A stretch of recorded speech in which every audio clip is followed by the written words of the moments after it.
다양한 정보와 감동이 있습니다. 안녕하세요. TV 이웃 다정다감입니다. 아무리 능숙한 연주자라고 해도 조율이 되지 않은 악기로는 제대로 된 연주를 할 수가 없는데요. 우리의 마음도 때로는 악기와 같아서 마음이 제대로 조율되지 않으면 일상생활이 정상적으로 유지될 수가 없겠죠. 내 마음이 뜻대로 움직이지 않아 생길 수 있는 질환, 바로 조현병입니다. 오늘 의학아이즈에서는 조현병의 원인과 증상, 치료법까지 자세히 살펴보도록 하겠습니다. 정신의학과 전문의 최명환 원장님 모시고 이야기 나눠보겠습니다. 원장님 안녕하세요. 안녕하세요. 네. 자, 이 조현병이라고 하면은 가벼운 스트레스를 받아서 생길 수 있는 질환은 아니라는 생각이 드는데요. 이 조현병이 어떤 질환인지 먼저 자세한 설명을 좀 부탁드립니다. 네, 조현병은 사고 과정에 어려움이 있어가지고요. 환각, 망상, 와해된 사고, 특이한 말과 행동을 보이는 복합 질환으로 오랜 기간 동안 정신분열증 혹은 정신분열병으로 불려왔습니다. 근데 이런 병명이 이 병을 가진 환자나 가족에게 그 사회적 편견과 낙인을 갖는 그런 고통을 주었다고 해서요. 2011년부터 현악기 줄이 잘 조율되지 않을 때처럼 정신의 조율이 일어나지 않는 상태, 그런 의미의 조현병으로 개명을 하게 됐습니다. 네, 그렇군요. 그렇다면 원장님, 이 조현병의 특징은 뭐가 있을까요? 보통 이제 조현병이 이제 우리들에게 이제 알려질 때는 특정한 이제 범죄나 그런 폭력으로 인해서 알려지는 경우가 많은데요. 네. 실제로는 그렇게 높지 않습니다. 조현병이 있는 사람들의 그 특징 중에 중요한 것은요, 이분들이 현실을 인식하는 능력이 전혀 다른 겁니다.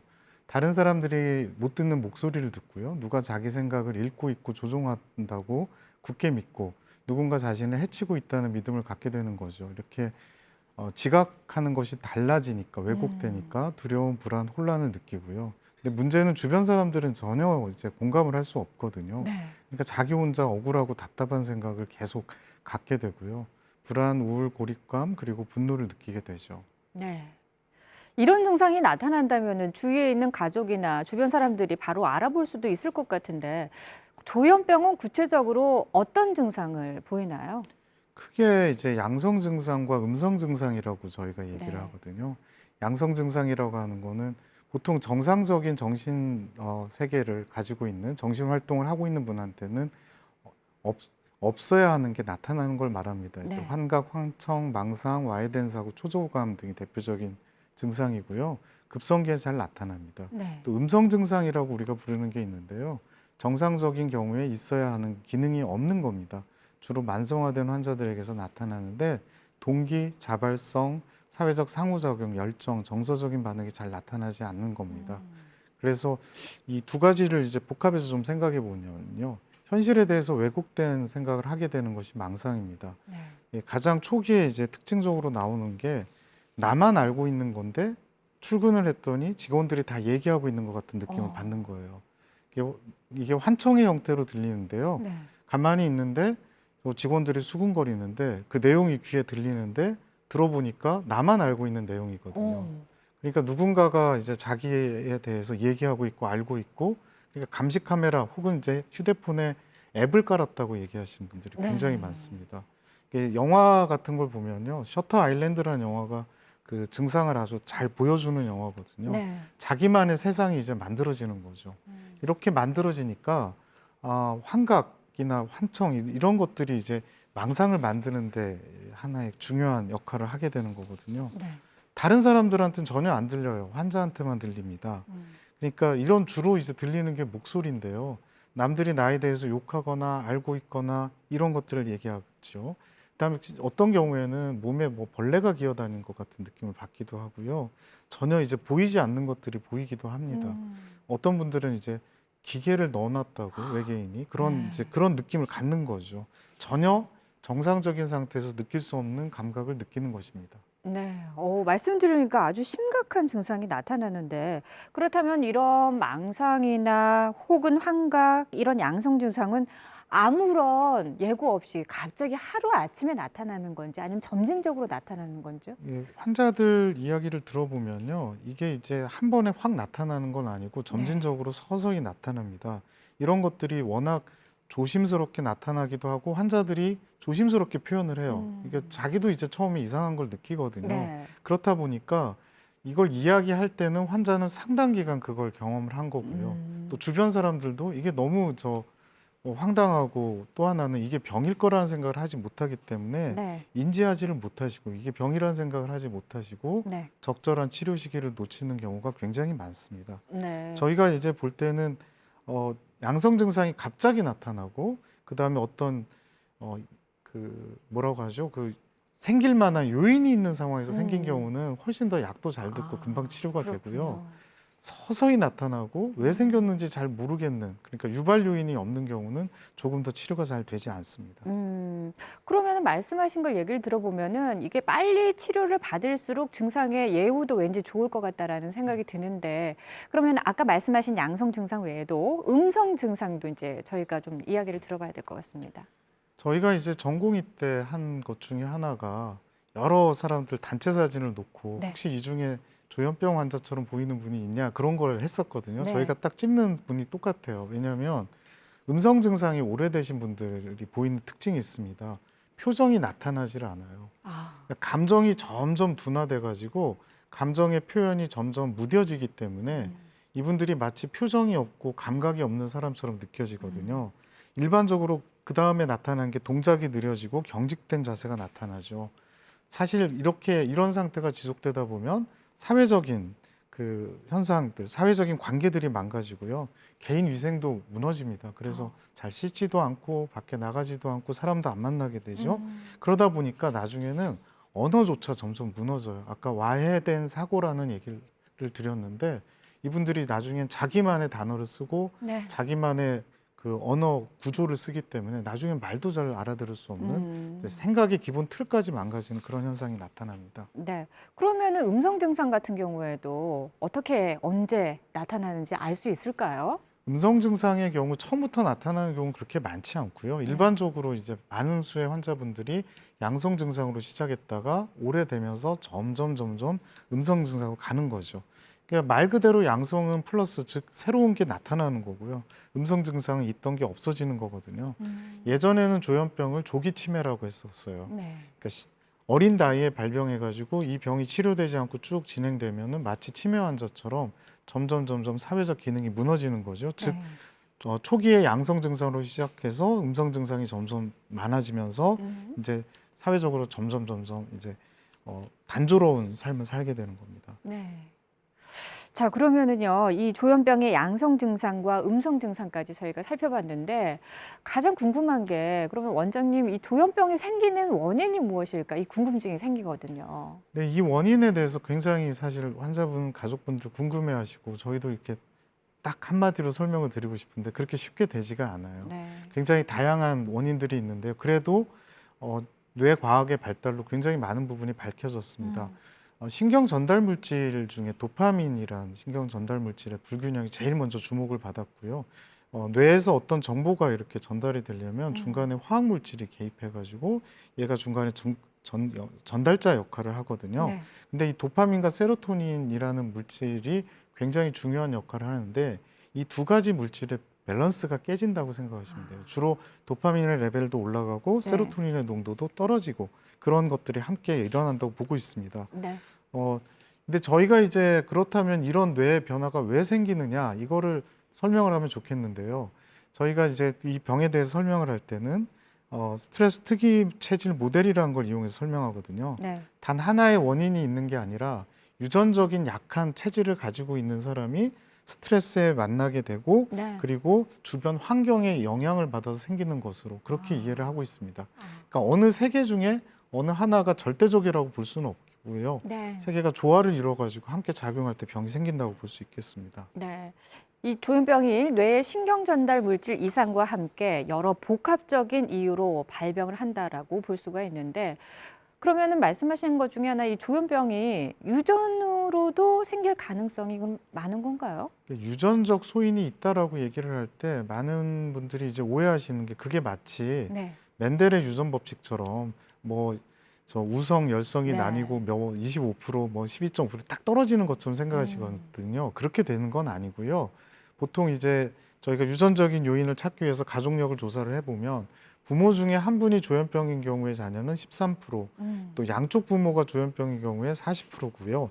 일란성 쌍동이 즉 유전적으로 똑같은 경우에 18%, 네. 또 형제나 자매가 있는 경우에 9%라고 알려져 있습니다. 네. 근데 이걸 보면은 유전적으로 똑같은 일란성 쌍둥이라 할지라도 이게 100%가 아니잖아요. 그렇죠. 그러니까 유전자가 있다 하더라도 설령 유전적으로 그런 소인이 있다 하더라도 무조건 발병하진 않는다.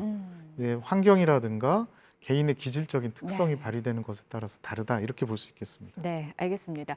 자, 그러면 원장님, 이 조현병의 진단은 어떻게 내리나요? 이게 다른 과의 진단하고 좀 달라요. 저희 과의 진단. 다른 과는 객관적인 데이터를 가지고 하잖아요. 네. 예를 들면 당뇨병이다. 그러면은 이제 혈당 수치가 얼마다. 이걸 음. 가지고 하고요. 고혈압도 이제 수치를 가지고 하고 아니면 조직 검사를 하는데 저희는 아직까지 뇌를 조직 검사를 하거나 볼 수 없기 때문에 나타나는 증상을 가지고 아, 평가를 하게 됩니다. 네. 그래서 저희가 이제 진단 통계 편람이라는 DSM이라는 걸 가지고 하는데요. 다음에 진단 기준을 보시면 됩니다. 망상, 환각, 와해된 언어, 혼란스러운 행동 및 긴장증적 행동, 음성 증상 이렇게 5가지 중에 2가지가 한 달 이상 있어야 되고요. 네. 이 중에 반드시 망상과 환각, 와해된 언어 중에 하나의 증상이 있어야 됩니다. 네. 사실 기관별로 진단명이 좀 다르다는 게 좀 특이한데요. 한 달이 안 된 경우에는 단기 정신병적 장애라고 하거든요. 이 경우는 특별한 요인에 의해서 발생되는 경우가 많아요. 굉장한 스트레스를 받고 나서 갑자기 엉뚱한 소리하고 헛게 보인다고 하고 이런 경우, 그리고 한 달 지나면 사라지는 경우. 네. 근데 1에서 6개월 사이에 나타나는 경우에는 조현양 양상장애라고 하고요. 6개월 이상인 경우에만 조현병이라고 합니다. 그런데 이 전체를 하나의 스펙트럼으로 묶어서 사고장애, 그중에서도 조현병 스펙트럼 장애 이렇게 통칭하고 있습니다. 네, 알겠습니다. 자, 지금까지 조현병에 대해서 면밀하게 살펴봤는데요. 이 많이는 들어봤지만 정확하게 사실 잘 알지 못했던 질환이기도 하죠. 조현병에 대한 오해와 진실에 대해서 저희가 좀 살펴보도록 하겠습니다. 어떤 내용들이 있는지 한번 보시죠. 첫 번째 오해와 진실은요. 환청과 같은 환각 증상이 없어도 조현병이다라고 이게 O일까요, X일까요?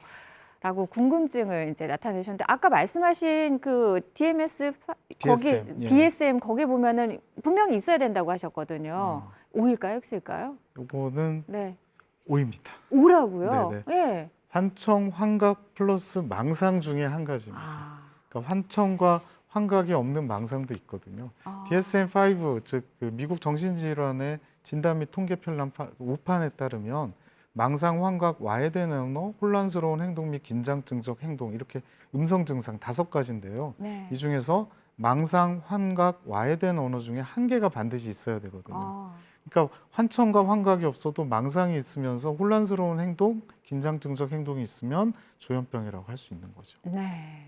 그렇군요. 환청과 환각 증상이 없어도 조현병으로 진단될 수 있다고 합니다. 자, 그렇다면 두 번째 오해와 진실 알아보겠습니다.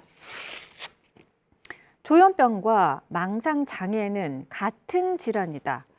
글쎄요, 이 증상이 나타나는 걸로 봤을 때는 거의 비슷해 보이거든요. O일까요, X일까요? 맞습니다. X. 네. 그건 왜 그런가요?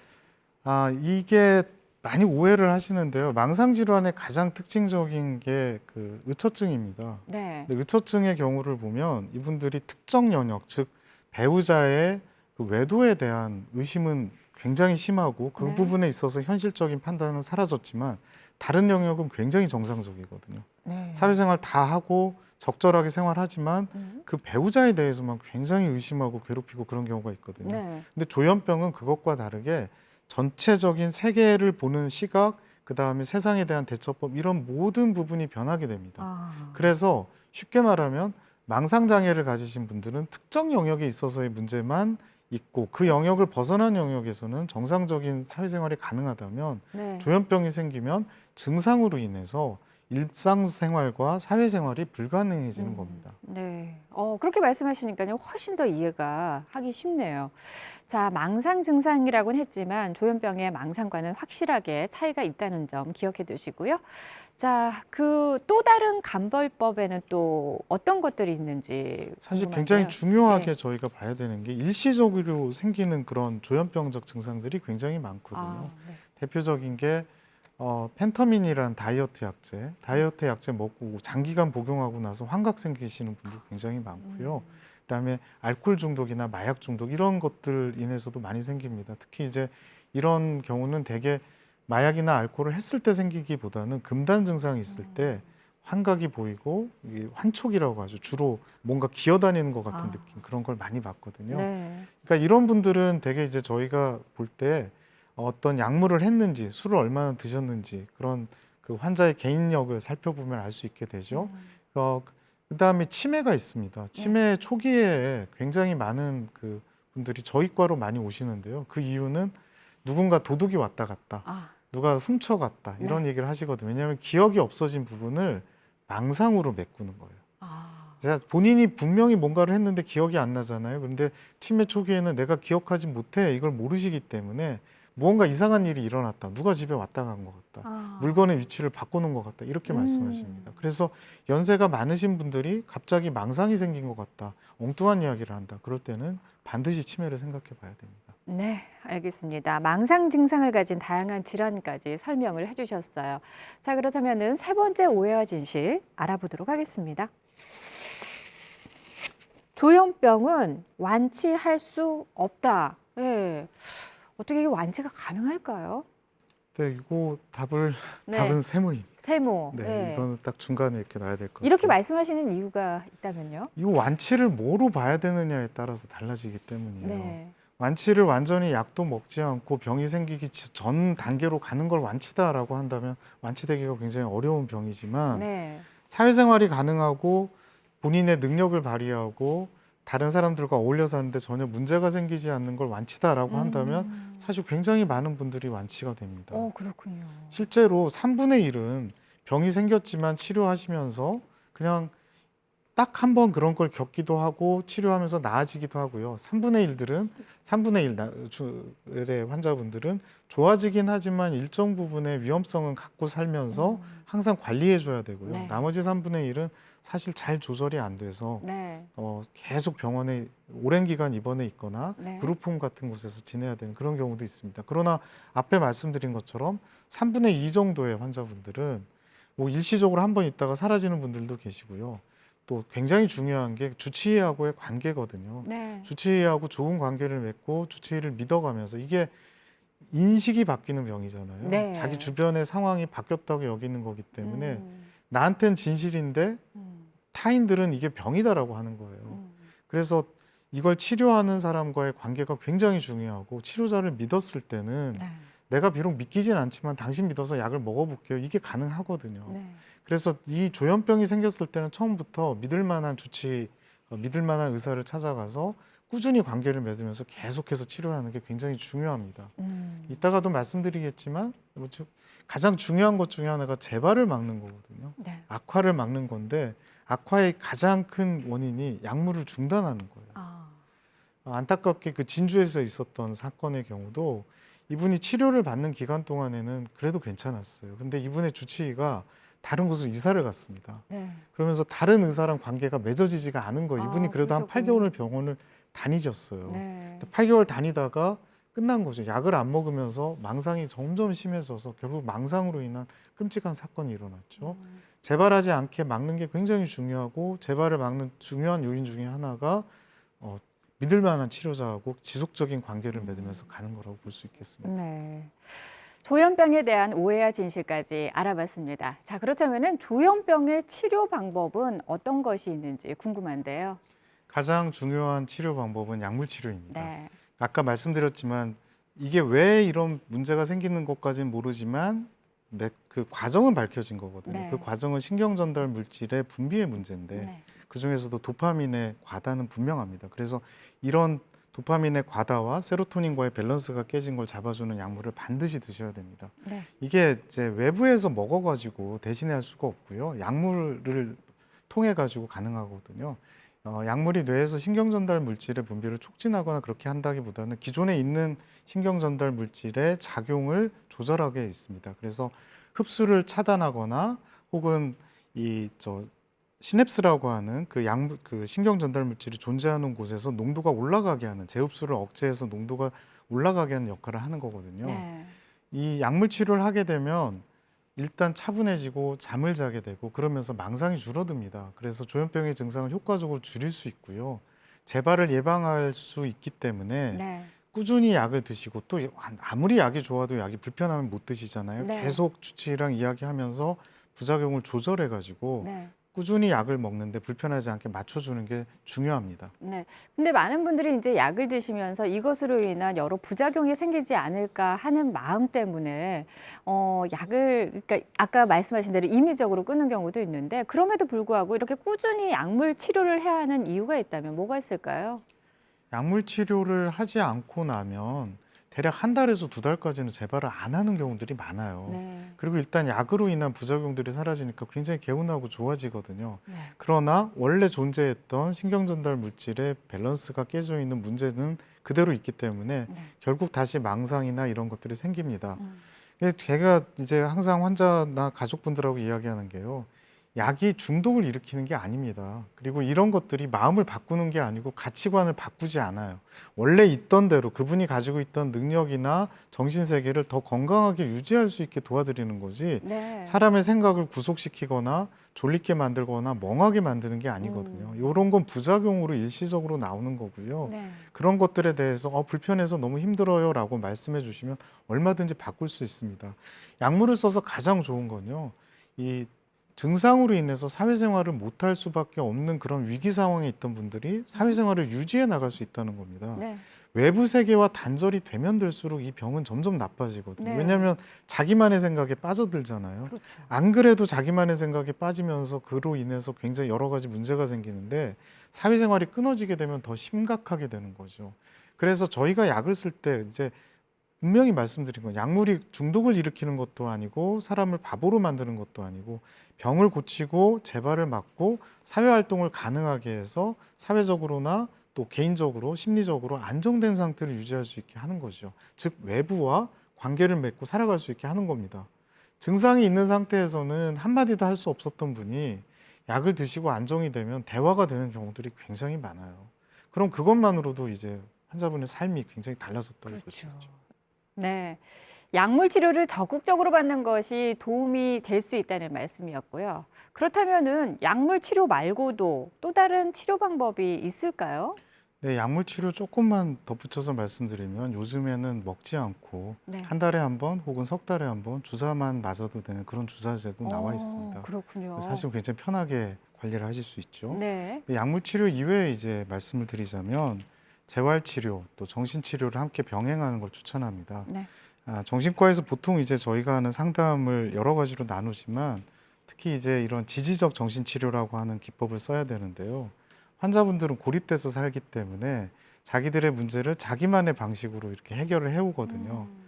이런 고립돼서 자기 혼자 생각하는 것들을 같이 고민하고 새로운 방법을 알려주는 게 지지적 정신치료입니다. 그리고 자기의 이제 병에 대해서 알아야 돼요. 왜 이 병이 생겼고 이 병의 특징이 뭐기 때문에 결국 환자가 자기가 제일 잘 알거든요. 재발할 때. 어떤 증상들이 나오면 빨리 병원에 오고 약을 관리하고 이런 것들을 같이 치료자랑 해가야 됩니다. 그래서 사실은 환자랑 관계를 맺어야 되고 서로 신뢰해야 되고 서로 삶에 대한 많은 부분들을 나눠야 되거든요. 이런 것들을 정신치료라고 볼 수 있고요.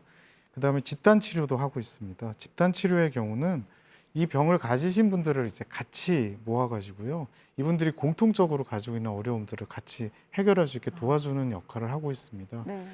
국가적인 지원이 굉장히 많이 돼서요. 각각의 대전시의 경우는 구마다 정신보건증진센터에 이 환자들을 위한 집단 치료를 위한 모임들이 만들어져 있습니다. 네. 집단 안에서는 훨씬 더 편하게 얘기를 하실 수 있거든요. 환자분들도. 그리고 나 혼자가 아니라는 것 때문에 더 많은 것들을 배워갈 수 있습니다. 네. 이 조현병의 약물 치료와 면담 그리고 집단 치료법까지 저희가 알아봤습니다. 그런데 어떤 질환이든 원장님 예방이 가장 중요하잖아요. 조현병을 예방할 수 있는 방법 혹시 있을까요? 가장 좋은 것은 약을 먹는 거죠. 그런데 아. 이제 더 중요한 건 환자분이 충분히 이 병에 대해서 알고 본인이 대처하시는 겁니다. 그러기 위해서 이제 개인 정신 치료나 이런 것들을 해야 되는 건데요. 네. 이제 안타깝게도 뭐 저희가 사실은 그런 노력하지 않아도 한 방이면 다 해결되는 방법이 있거나 그냥 간단하게 스캔하면 알 수 있는 방법이 있으면 좋겠지만 아직까지 네. 그런 방법은 개발됐지 않아요. 음. 그러나 지금까지 나와 있는 것 중에 가장 방법적으로 표준적인 것은 약물을 꾸준히 복용하는 거고요. 네. 약을 복용하기 위해서는 결국 병원에 와야 되잖아요. 그럼 계속 주치의를 만나야 돼요. 네. 사실 환자분들 계속 보던 의사는 들어올 때 표정, 눈빛만 봐도 알 수 있어요.